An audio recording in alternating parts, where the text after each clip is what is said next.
felt it your entire life, that there's something wrong with the world. You don't know what it is, but it's there, like a splinter in your mind, driving you mad. Do you know what I'm talking about? I've got one that can see. Where there's thunder, there's lightning. John Nada. Was sitting around the office the other day listening to some of the guys have a conversation about their motorcycle riding hobby. And it was kind of interesting because the phrase that kept popping up was, the wife won't let me. You know, there were these things they wanted to get for the bikes. There were these trips that they wanted to take. And it kept coming back that, oh, well, the wife won't let me do this, or I don't have permission to do that. And all I could think in my mind was, what is this wife won't let me bullshit? And all I could think is that we all at some point as guys have been exposed to this kind of talking. You know, this kind of the wife has you on a short leash type conversation. And yet men continue to get married in spite of the better judgment. They continue to, you know, not only seeing it in the news and seeing it in the legal system, but just hearing it in everyday language from those who are married. I can't imagine what is appealing to anybody about that. This idea that, you know, I can't go and do the things that I enjoyed doing without getting the permission from, you know, another grown adult. And I can guarantee that these women, they go out and get their manicures and pedicures and buy their you know, expensive purses and go on these shopping sprees. And I can guarantee you the husband knows nothing about it until weeks or months later. And that got me thinking about things. You know, I had another conversation with my friend again, Jay, and it's almost like a lost cause with this guy. I mean, he's been exposed to red pill. He's been exposed to the MGTOW philosophy. He understands what the truth is, but he will not let go of the blue pill programming. And it made me think of all the time that I have wasted pursuing women and just on the blue pill ideas in general. And it really made me come to realize that the time that I wasted it's almost as if I had been married. That I wasted so much time trying to find the perfect girl, or I wasted so much time trying to maintain a relationship or find a relationship that, I mean, I almost was married in a sense, if not to a person, to the idea. The only difference being, of course, is the hatchet over one's head when they are married. You know, I could pull out of that at any time and it not affect me negatively. But yet the time waste was the same. And I got to thinking about, you know, here lately, I've been fairly contented, fairly peaceful. You know, I have a lot of, I think the key, gentlemen, is to stay busy, is to continue to seek growth and to continue to try to improve yourself and fulfill those goals and to become that person that you've always wanted to be. Because I think that there, you know, for all of us, I think there is that person we always have wanted to become. There's that state we've always wanted to reach. And so in this contentedness, in this peace, you know, I mean, life is stressful enough. And there's a lot of to-do things on the to-do list.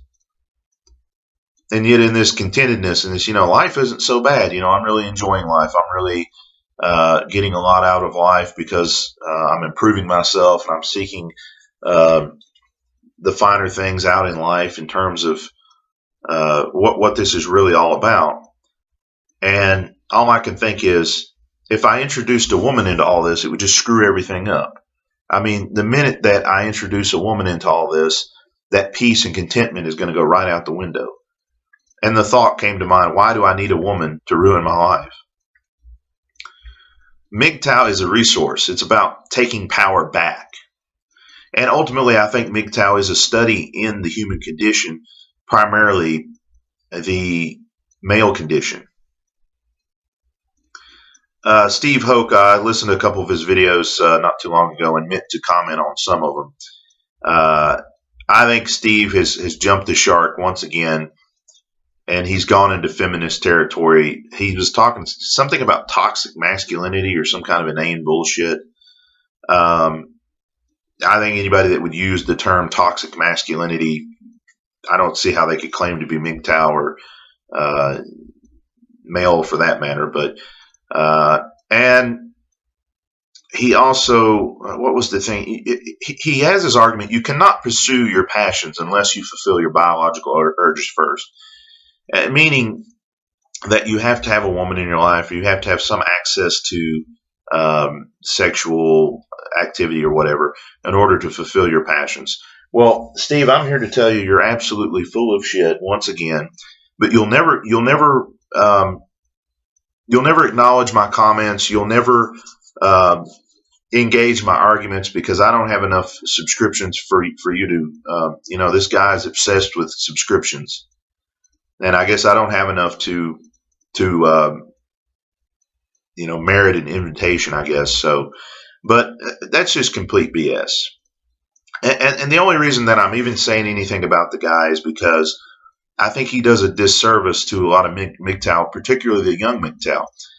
Right now I'm continuing to learn Dutch. I just recently picked up the bagpipes and have been really fascinated and real almost obsessed with them.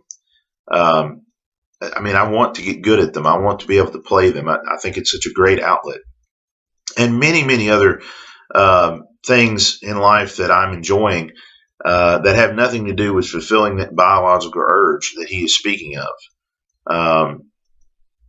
And he really downs self-improvement. Listen, nobody's saying self-improvement is the answer. Nobody's saying self-improvement is the end-all be-all. But to quote a friend of mine, there's an old saying from Nepal: life is the state of becoming. And becoming what, and I've said this on the program before, becoming what is up to you. No man is an island, they say. But yet I think that is totally not true, because I think we're all an island now. How many of us are alienated? How many of us have very few people in our life that really care about us and our well-being? The statement, no man is an island, I think cannot be said to be true anymore. I think that we're all an island in a sense. And that's not necessarily a bad thing. Again, it goes back to what you do with these things. Change and going through a metamorphosis requires suffering and pain. This is why you don't see as many women changing themselves, be it physically or emotionally, mentally, or spiritually, because people would rather die than change themselves. But yet an organism grows, and it's natural for an organism to grow. In fact, if an organism stops growing, then there is an issue there.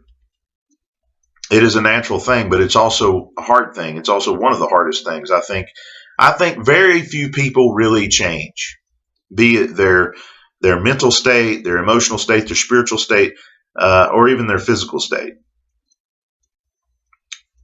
But I believe that MGTOW is a resource that helps one take back the power to allow that opportunity to take place. It doesn't guarantee change, but it does allow for that to happen. MGTOW is also freedom you never realized that you had. Because we grew up, we wanted, most of us, to find somebody to marry, to have kids with, and to have this family with, not realizing the consequences. Obviously, most of us probably didn't know very much about the legal system, and maybe had not heard very much about the legal system. But we thought that was the answer to everything. We thought that was the key. We thought that was going to bring happiness.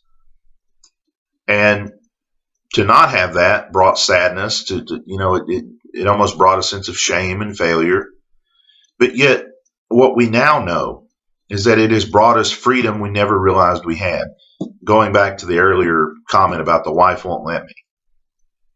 That type of thing. And not only that, but with you don't have a partner. You don't have somebody that is in an equal partnership with you. I mean, that's a relatively modern idea, and it sounds nice and everything, but women, and particularly, when you're married, they want to be in charge when it's beneficial for them, when it makes them look good, when it empowers them. But women do not want to be in charge when there is any responsibility involved. They want to be in charge when it's beneficial, but when there's any type of responsibility, they want the man to make all the decisions, because if it blows up in his face, if it falls back on failure, they don't have to take any part in it.